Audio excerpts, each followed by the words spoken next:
அனைவருக்கும் வணக்கம். எதிர்நீச்சல் தொடர்கிறது சீரியலில் இன்றைக்கி எபிசோடில் என்ன நடக்குதுன்னு தான் இந்த வீடியோவில் பார்க்க போகிறோம். ஆதி குணசேகரன் டிஸ்சார்ஜ் ஆகி வீட்டுக்கு வந்துட்டார்.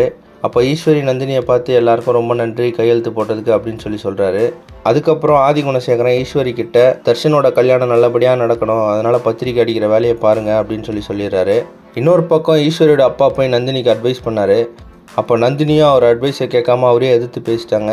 ஈஸ்வரியோட அப்பா நந்தினி ரேணுகா ஈஸ்வரி கிட்டலாம் இவங்க கூட சேர்ந்தீங்கன்னா நீங்கள் கெட்டு குட்டிச்சவராக தான் போவீங்க, அதனால் இவங்ககிட்ட பேசுறதை நிறுத்துங்க அப்படின்னு சொல்லிட்டாரு. இன்னொரு பக்கம் பார்த்தீங்கன்னா தர்ஷனுக்கு வேலை கிடைச்ச இடத்துல அன்புக்கரசியை காட்டுறாங்க. அன்புக்கரசி தான் தர்ஷனோட லீடு. தர்ஷனும் அன்புக்கரசியும் வேலை செய்கிறது ராவணனோட ஆஃபீஸில் தான். இன்னொரு பக்கம் பார்த்தீங்கன்னா ஜனனியோட அட்வொகேட் வீட்டுக்கு வராங்க. இதை பார்த்தா ஆதி குணசேகரன் ரொம்பவே டென்ஷன் ஆகுறாரு. வீட்டுக்கு வந்த அட்வொகேட் ஜனனி கிட்ட அந்த வீடியோ கிடச்சிதா அப்படின்னு கேட்குறாங்க. அதுக்கு ஜனனி சொல்கிறாங்க இல்லை தேடிட்டு இருக்கிறேன் அப்படின்னு சொல்கிறாங்க. அப்புறம் அட்வொகேட் சொல்கிறாங்க ஈஸ்வரி வந்து கோர்ட்டில் உண்மை சொன்னால் தான் ஆதி குணசேகரனுக்கு தண்டனை கிடைக்கும் அப்படின்னு சொல்கிறாங்க.